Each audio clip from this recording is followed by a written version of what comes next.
Hello guys, John with you, and I have finally finished the construction. Just in the last couple of minutes, actually, just finished the construction of the little MARDER 338 Aufs H. Yes, it's a H model. There's also the sort of just three different MARDER trees apparently. There's a MARDER tree standard, or the original one. There's the MARDER tree H, and then there's the MARDER tree M. Or is it the MARDER 2 then the MARDER tree? Well, anyway, this is the MARDER H.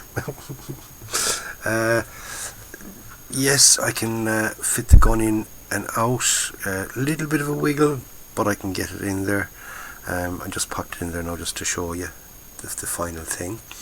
As you see, I'm after adding one of my aerials, antenna, whatever you want to call it. I have it wired in there and all. Okay, a little bit of wire, the whole lot, made it look absolutely very, very pretty indeed. Okay, and wired it into that box thing there, whatever that box is, I do not know, but I have it wired into it anyway. Just pretend something is going to be the radio anyway. So there's the aerial. This is the aerial that comes with it, with the kit. I just found it a little bit too just too thick and out of shape, really, more than anything else. But as you can see, it's the I'm after cutting my aerial to the same size, right? Same height, shall we say, not size. But I think that looks much nicer than that. Okay, that's the bottom of that piece.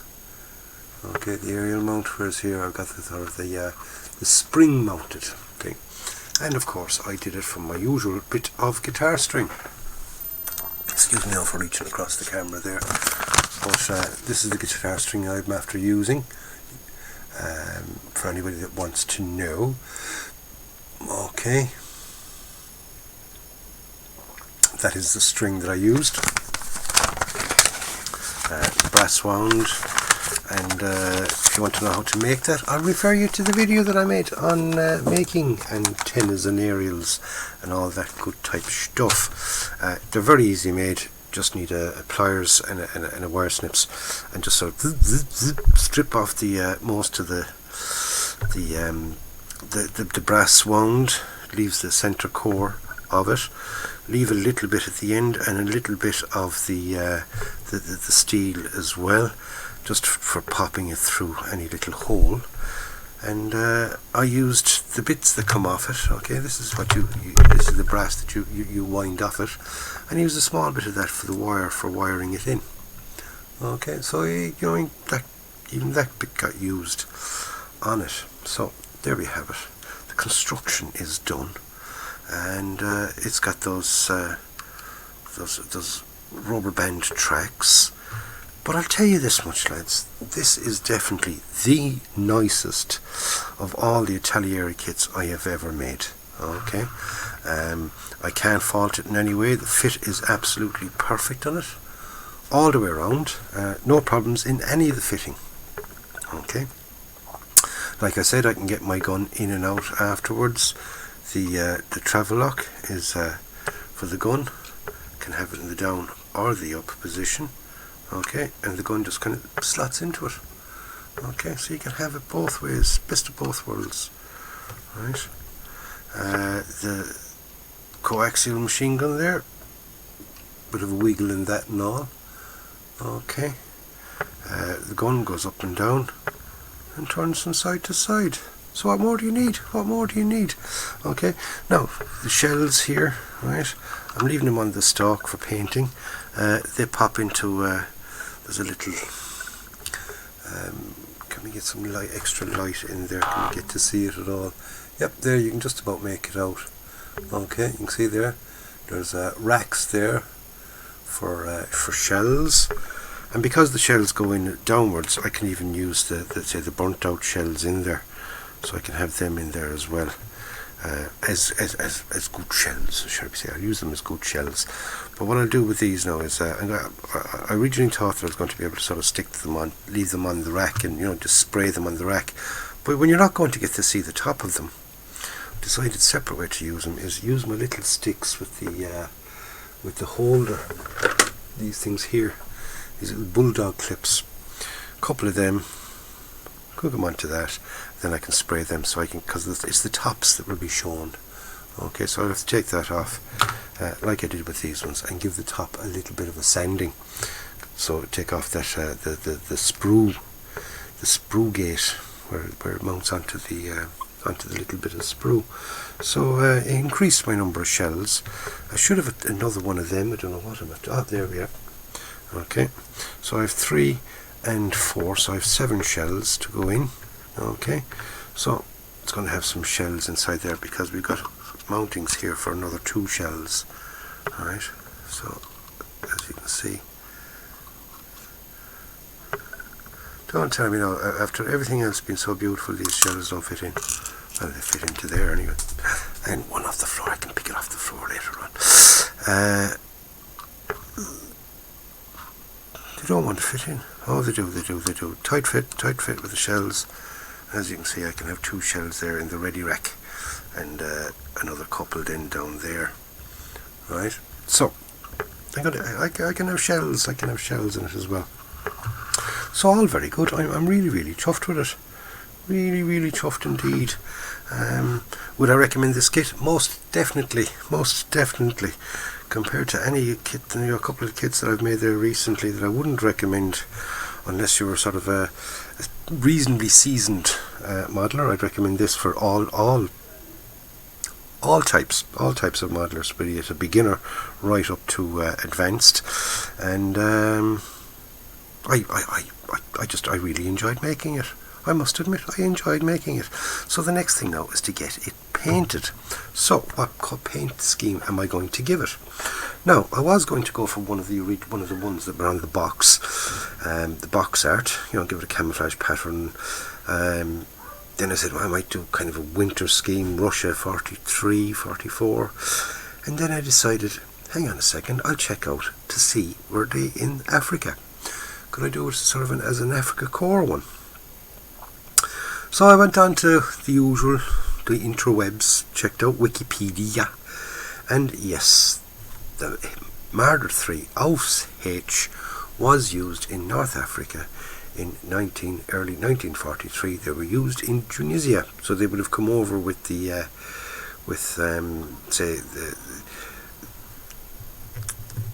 not the original Africa Corps, but the I think they were called, was it Panzer Corps Africa? No, they were given a separate name, weren't they? Panzer Army Africa, whatever. Anyway, someone's going to correct me. Stick it in the box below what that crowd that sort of went in. They kind of went into Tunisia. They brought in the Tiger with them as well, because Rommel didn't have the Tiger when he was below in El Alamein. It was after that the thing was after their answer set to the torch landings, and they landed in Tunisia, and they sort of bolstered the crowd that were basically mostly taken prisoners at the end of that. But I'm going to do it in Africa Corps colours, so therefore it's going to be in the sandy desert yellow colour. So I'm not going to bother with any camouflaging or anything like that. So it's going to be a kind of a dull sandy coloured paint job. But I do like doing this dull sandy coloured paint job. I like doing it all in one colour because you can get a nice sort of colour variation in the light and dark with the black and white technique there from Andy Hobby's headquarters. Black and white technique would work absolutely fabulous with it, and you can give it some nice weathering as well. Weathering kind of sticks out quite nice with it. So I'm going to go for that effect. Really chuffed, really chuffed. So I'm going to go for it in Africa Corps colours. I'm after digging through my spares box. It's in there, my spare, my well, I wouldn't call it spares box, but it's my my decal box, my spare decal box. I've been digging around inside in that, and I found a couple of Africa Corps decals, so I can stick them on it. So I'll have it say across here, the Africa Corps decals either side of the front, and the cross then at the other side. Mightn't be, say, 100% accurate, but it's accurate enough for me. I'll be happy with it anyway. And yep, there we go.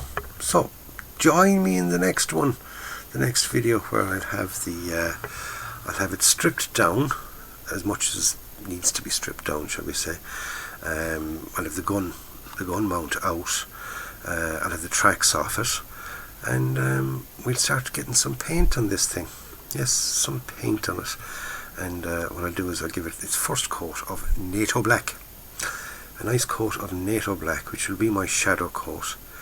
And I might even have, say, the white on it as well. I don't know, but it's a case of I'm going to leave that sit now over the weekend, because tomorrow night is Friday night, and Friday night I'll have the live show, so I won't be doing it until Saturday.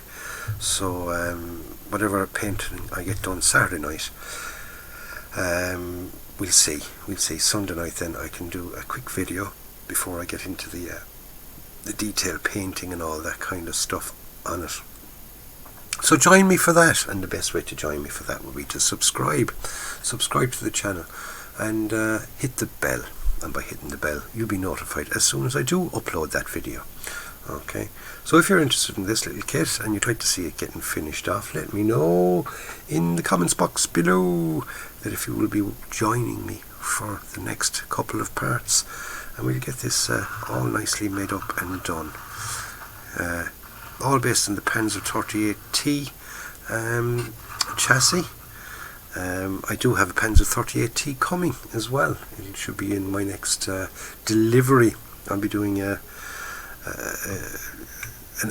supply drop video as soon as they come, because I've been waiting over 2 weeks now for it. Thank you very much, Brexit, and thank you very much to the COVID thing. Post is on a major go slow. Stuff that Rachel ordered there from England as well, and she ordered it a good couple of days before I ordered my stuff from Model Hobbies, and that only came today.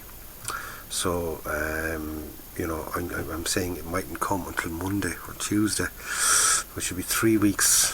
Oh well, you know, these things happen. You know, I can't crib, and I'm not in any sort of rush really for it either, because I do have another little kit there if I want to get stuck in and make stuff in the meantime, if it doesn't come for a while yet. But it will. I have faith, and we'll get stuck in and we'll get them done as well. But if the Panzer 38T comes, I will get that done first of my ones to make, and then I will have all say 3 different versions of the Panzer 38T. I'll have the Panzer 38T, I'll have this, the Marder, and I'll also have the Hetzer. And I have a couple of Hetzers done.